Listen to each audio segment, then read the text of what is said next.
आखिर ये famous meme characters आज के दिन कहाँ पर है और एरोप्लेन के पीछे में जो ये व्हाइट लाइन होती है वो असल में क्या होती है और व्हेल्स के शरीर पर ये सफेद चीज आखिर होती क्या है। और अगर आपको कोई पेड़ रेड कलर से पेंट हुआ दिखे तो वहाँ से तुरंत भाग जाओ। और अगर आपके पीछे कोई कोमोडो ड्रैगन पड़ जाए तो ऐसी सिचुएशन में आपको क्या करना चाहिए। और ये जो लिक्विड आप देख पा रहे हो इसे छूने की गलती कभी मत करना। नमस्कार दोस्तों, आज का ये वीडियो काफी ज्यादा मजेदार होने वाला है तो इस वीडियो को आखिर तक जरूर देखना। नंबर 1, आपने कभी ना कभी एरोप्लेन के पीछे ये व्हाइट लाइन जरूर देखी होगी। ये असल में कोई बादल नहीं बल्कि पायलट्स के द्वारा छोड़ा गया फ्यूल होता है।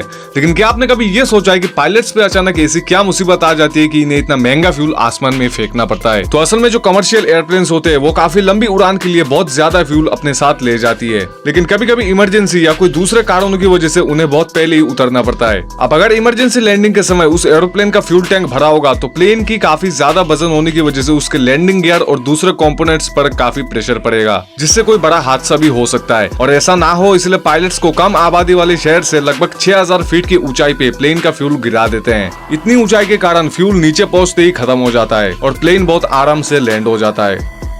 नंबर 2, यह था इंसानों द्वारा रिकॉर्ड किया गया दुनिया का सबसे हॉटेस्ट टेम्परेचर। ये टेम्परेचर ना ही किसी परमाणु विस्फोट का है और ना ही सूरज के कोर का। आपके जानकारी के लिए बता दूं कि दुनिया का सबसे गर्म दिन जो आज तक रिकॉर्ड किया गया था वो टेम्परेचर रिकॉर्ड हुआ था डेथ वैली में, जिसका तापमान 56 डिग्री तक गया था।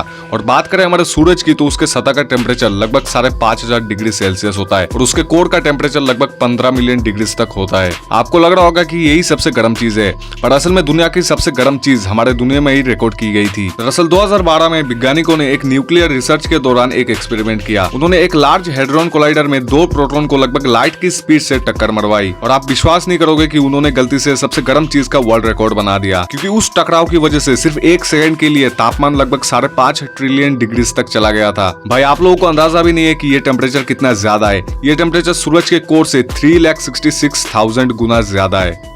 नंबर 3, गलती से भी ये गलती मत कर बैठना जो इस बंदे ने किया। दरअसल जिस चीज के अंदर ये बंदा मक्खन की तरह चला गया उसे फ्लोटिंग बॉक्स कहते हैं, जो तब बनते हैं जब मरे हुए प्लेन सतह पर खट्टे हो जाते हैं और पानी के सतह पर तैरते रहते हैं। ये बहुत ही कमजोर होते हैं, इसलिए अगर आप इस बंदे की तरह इस पर कूदोगे तो आप कभी भी इसके अंदर जा सकते हो। वेल अगर आप इसके अंदर अपने पैर की तरफ से गए तो आप कैसे भी करके बाहर आ जाओगे, पर अगर आप इसमें अपनी सर की तरफ से गए तो शायद आप और कभी बाहर ही ना आ पाओ और अंदर सांस ना लेने की वजह से आपकी वहाँ पर ही मौत हो जाए। नंबर 4, जैसे आप कोई पोर्कोपाइन को छूते हो तो वो आप पर हमला नहीं करता बल्कि आप खुद उसके कांटे निकाल लेते हो।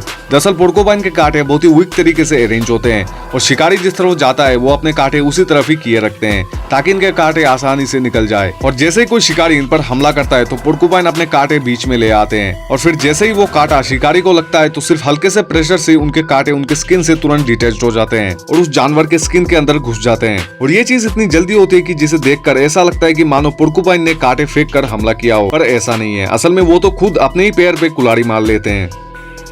नंबर 5, ये है पानी में रहने वाले गैंगस्टर्स जो कि मगरमच्छ जैसे मॉन्स्टर्स का शिकार करते हैं। दरअसल ये है जायंट ऑटर्स, जिन्हें अमेज़न नदी का डाकू कहना गलत नहीं होगा। डाकू इसलिए क्योंकि ये मस्टिल्ड फैमिली से आते हैं जिसमें हनी बैजर और वुल्वरिन जैसे जंगली माफिया शामिल है। इसलिए जो भी शिकारी इनके इलाके में आते हैं वो तो या तो खुद शिकार बन जाते हैं या फिर दुम दबाकर भाग जाते हैं। और ये हनी बैजर की तरह शिकार करने से पहले जरा भी नहीं सोचते कि सामने कौन सा जानवर है, मतलब सामने एनाकोंडा हो या फिर एलिगेटर, पिराना हो या फिर मगरमच्छ या फिर कोई इंसान। इनके लिए खाना तो खाना ही है, चाहे वो कोई भी जानवर हो। उन्हें मौका मिले तो ये जैगुआर को भी कच्चा चबा जाए, पर इन्हें मौका नहीं मिलता और कई केसेस में तो ये इंसानों पर भी हमला करते हुए देखे गए हैं। इसलिए अगर आपको ये कहीं पर दिखे तो उनसे दूर ही रहना।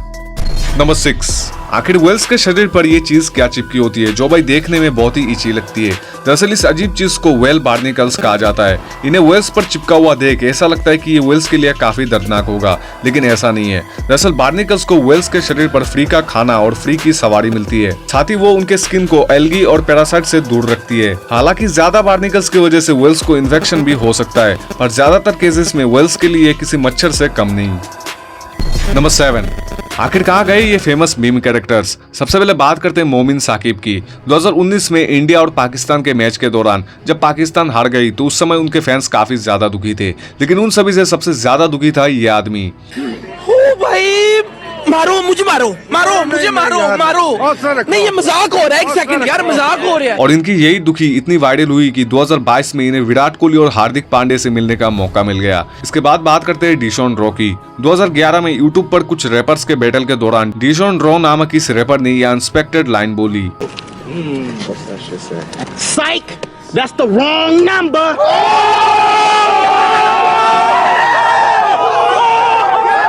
ये रिएक्शन इतना वायरल हो गया कि इसे मीम बनने में जरा भी टाइम नहीं लगा और आज के समय भी डीशॉन एक रैपर ही है जो अपनी लाइफ मजे से जी रहे हैं। इसके बाद बात करते हैं मुताहर अनस की। 2016 में मुताहर एक जापानीज हॉरर गेम खेल रहे थे और उस गेम को खेलते वक्त उन्हें हंसी आ गई।